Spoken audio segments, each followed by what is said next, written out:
Baik, Bismillahirrahmanirrahim. Assalamualaikum warahmatullahi wabarakatuh.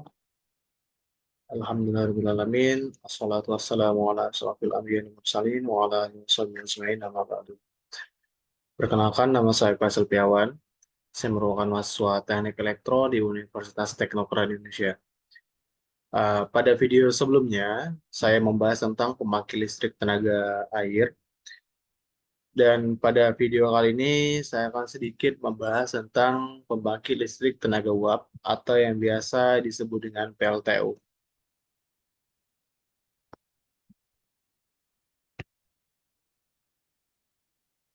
Nah, apa sih yang dimaksud dengan PLTU?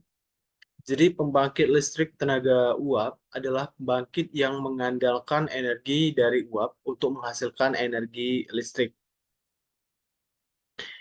Bentuk utamanya adalah generator yang dihubungkan ke turbin yang digerakkan oleh tenaga kinetik dari uap panas atau kering. Dan sebagai bahan bakar utamanya biasanya itu batu bara dan minyak bakar serta MVO atau Marine Fuel Oil untuk startup awal. Nah, PLTU sendiri merupakan mesin konversi energi yang mengubah energi kimia dalam bahan bakar menjadi energi listrik. Nah, ini ada beberapa komponen ya. PLTU ada 27 komponen PLTU. Anda teman-teman bisa lihat cooling tower di sini adalah uh, sebagai sebuah struktur pendingin yang digunakan untuk mendinginkan air melalui proses penguapan. Ada juga cooling water pump sebagai pompa yang berfungsi untuk mensirkulasi air pendingin dalam sistem pendingin. Ada juga transmission line 3 pas, ada juga transformer atau trafo 3 pas, generator listrik 3 pasa, low pressure turbine itu merupakan turbin yang bekerja untuk memanfaatkan uap bertekanan rendah untuk menggerakkan sudut-sudut turbin dan menghasilkan daya mekanik. Ada boiler. Nah, boiler sendiri adalah uh, boiler feed pump, adalah sebuah pompa yang berfungsi untuk menyuplai air umpan ke dalam boiler dengan tekanan yang cukup tinggi. Nah, itu boiler feed pump. Nah, ada juga intermediate pressure turbine, maaf, ada condenser, intermediate pressure turbine, steam steam generate governor valve, ada juga high pressure turbine. Nah, jadi high pressure turbine itu uh, adalah turbin yang bekerja dengan memanfaatkan uap bertekanan tinggi untuk menggerakkan sudut-sudutnya dan menghasilkan daya mekanik.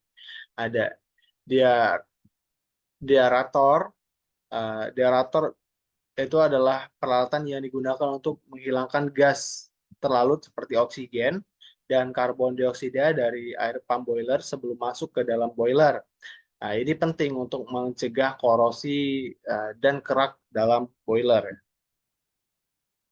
Ada juga feed heater, conveyor batu bara, penampung batu bara, pemecah batu bara, tabung boiler. Nah, jadi tabung boiler sendiri eh, yang bisa disebut boiler tubes adalah susunan pipa-pipa di dalam boiler pembangkit listrik tenaga uap yang berfungsi untuk mentransfer panas dari hasil pembakaran ke air umpan ya, sehingga menghasilkan uap bertekanan tinggi. Nah, air umpan mengalir di dalam tabung boiler, sementara panas dari pembakaran dialirkan melingkupi tabung-tabung tersebut. Nah, ada yang nomor 18, penampung abu batu bara ya. Penampung abu batu bara bisa dilihat di sini, penampung abu batu bara. Nah, teman-teman sambil lihat di nomor berapa tinggal ini ya, dilihat di sini. Contohnya kayak pemanas nomor 15 pemanas. Nah, ini bagian sini adalah merupakan pemanasnya 20 Forded Grounded Fan itu uh, merupakan kipas yang digunakan untuk memaksa udara masuk ke dalam tungku pembakaran atau ruang pembakaran pada suatu sistem pemanas atau mesin untuk meningkatkan efisiensi pembakaran. Terus ada juga preheater, terus combustion air intake, economizer. Nah, economizer itu adalah perangkat yang digunakan untuk memaparkan panas yang tersisa dari gas buang atau limbah panas dari suatu sistem untuk memanaskan air atau fluida lainnya sebelum masuk ke dalam proses utama, sehingga mengurangi konsumsi energi ya dan meningkatkan efisiensi sistem tersebut. Nah, ada juga air preheater, uh, precipitator, uh, ada precipitator, terus ada juga induktor air fan, dan yang terakhir cerobong. Nah, cerobong ini adalah berfungsi untuk saluran atau pipa yang digunakan untuk mengeluarkan gas buang atau asap dari suatu sistem pembakaran atau proses industri ke lingkungan luar. Nah, ini seperti yang bisa kita lihat ya, cerobong asap. Nah, di PLTU tuh pasti kita melihat cerobong asap. Nah, sekarang kita ke komponen utama dari PLTU. Jadi komponen utama dari PLTU sendiri adalah yang pertama boiler. Nah, boiler ini berfungsi untuk mengubah air feed water menjadi uap panas lanjut jadi superheater steam yang akan digunakan untuk memutar si turbin. Nah, setelahnya ada turbin uap. Eh, Turbin uap ini berfungsi untuk mengkonversi energi panas yang dikandung oleh uap menjadi energi putar atau energi mekanik. Nah, jadi poros turbin yang dikoppel dengan poros generator, sehingga ketika turbin berputar, generator juga ikut berputar. Seperti itu. Uh, yang ketiga adalah kondensor. Berfungsi untuk mengkondensasikan uap bekas dari turbin. Setelahnya yang terakhir generator, berfungsi untuk mengubah energi putar dari si turbin menjadi energi listrik. Nah,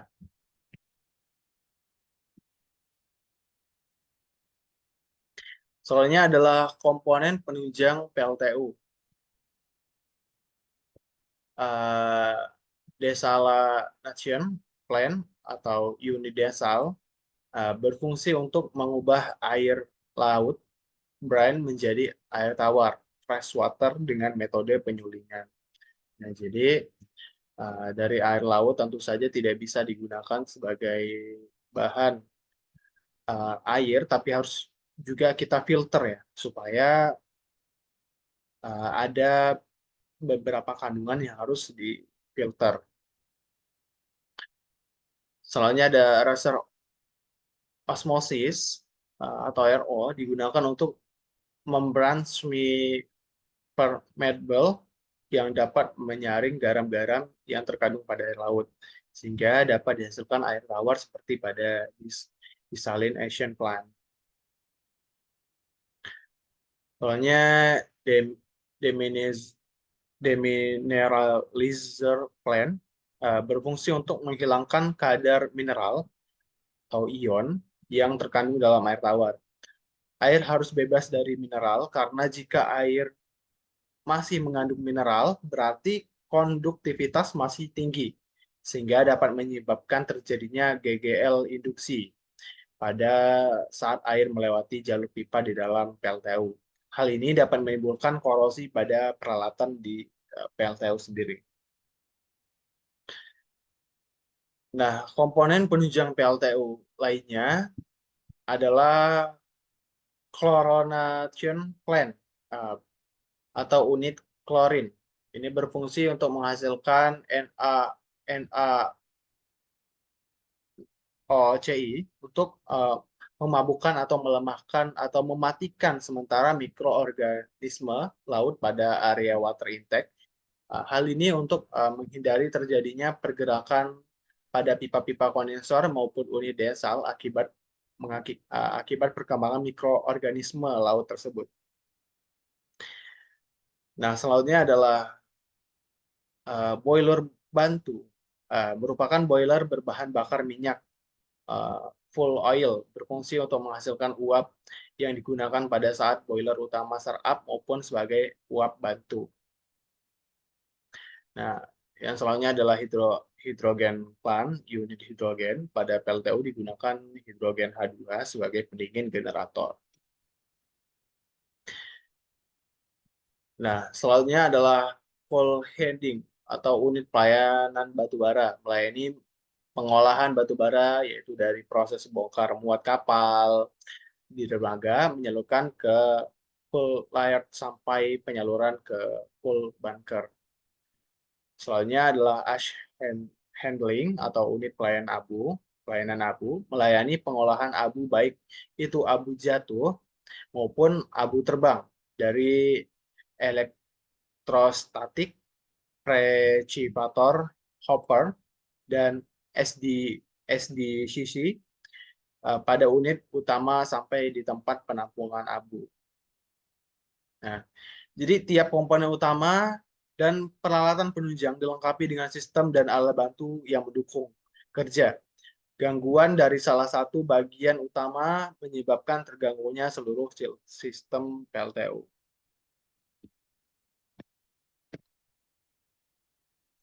Nah, proses konversi energi pada PLTU itu proses berlangsung melalui 3 tahapan, yaitu yang pertama, energi kimia dalam bahan bakar diubah menjadi energi panas dalam bentuk uap, bertekanan dan temperaturnya tinggi. Yang kedua, energi panas atau uap diubah menjadi energi mekanik dalam bentuk putaran. Dan yang terakhir adalah energi mekanik diubah menjadi energi listrik.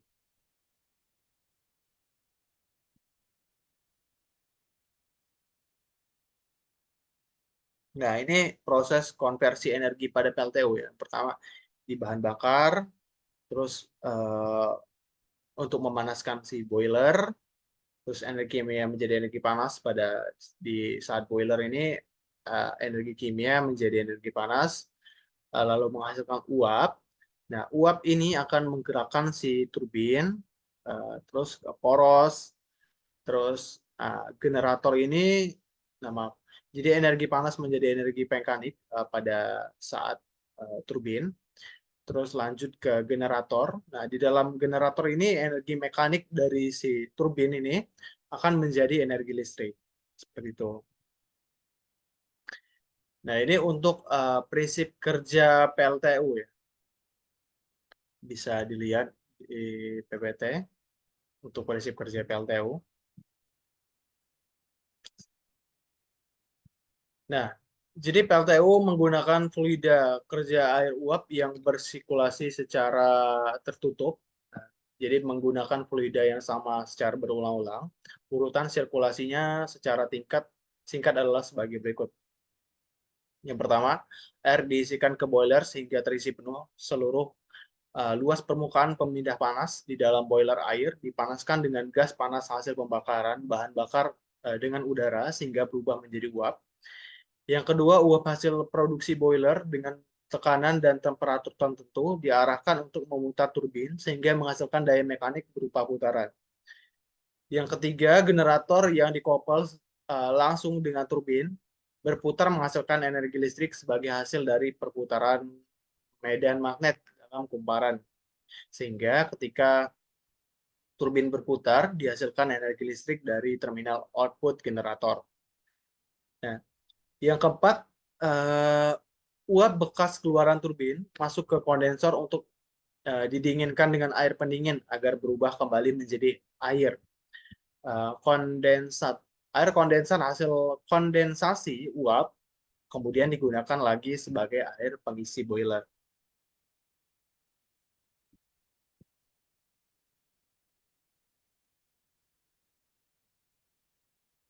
Nah, ini sebagai skema dari PLTU ya. Bisa dilihat di gambar.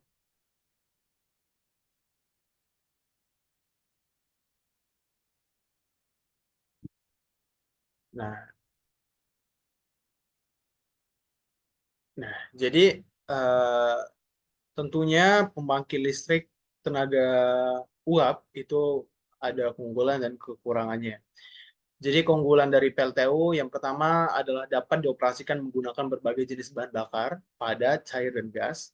Yang kedua dapat dibangun dengan kapasitas yang bervariasi, dapat dioperasikan dengan berbagai mode pembebanan, kontinuitas operasinya tinggi, usia pakai relatif lama, efisiensi tinggi dengan menggunakan waste heat utilization, hasil pembangkitan steam dapat digunakan untuk proses produksi, biaya bahan bakar lebih murah, dan yang terakhir biaya pemeliharaan lebih murah. Nah, itu untuk keunggulannya. Jadi untuk kerugian dari PLTU sendiri, yang pertama sangat tergantung pada bahan bakar ya. Jadi kalau nggak ada bahan bakar ya tidak bisa beroperasi. Yang kedua tidak dapat dioperasikan tanpa pasokan listrik dari luar. Nah, jadi PLTU juga membutuhkan listrik. Yang ketiga memerlukan ketersediaannya air pendingin yang sangat banyak. Yang keempat investasi awal mahal. Yang kelima menghasilkan polusi udara. Nah, ini sangat disayangkan sekali ya, ada polusi udara. Yang keenam, membutuhkan penanganan air umpan yang akan masuk ke dalam boiler. Yang ketujuh, menghasilkan limbah batu bara yang memerlukan penanganan khusus. Yang kedelapan, membutuhkan area yang lebih luas. Dan yang terakhir, startup membutuhkan waktu yang relatif lama. Nah, baik, sekian itu saja yang bisa dapat saya sampaikan. Semoga bermanfaat. Saya Eri, wabillahi taufiq walhidayah. Wassalamualaikum warahmatullahi wabarakatuh.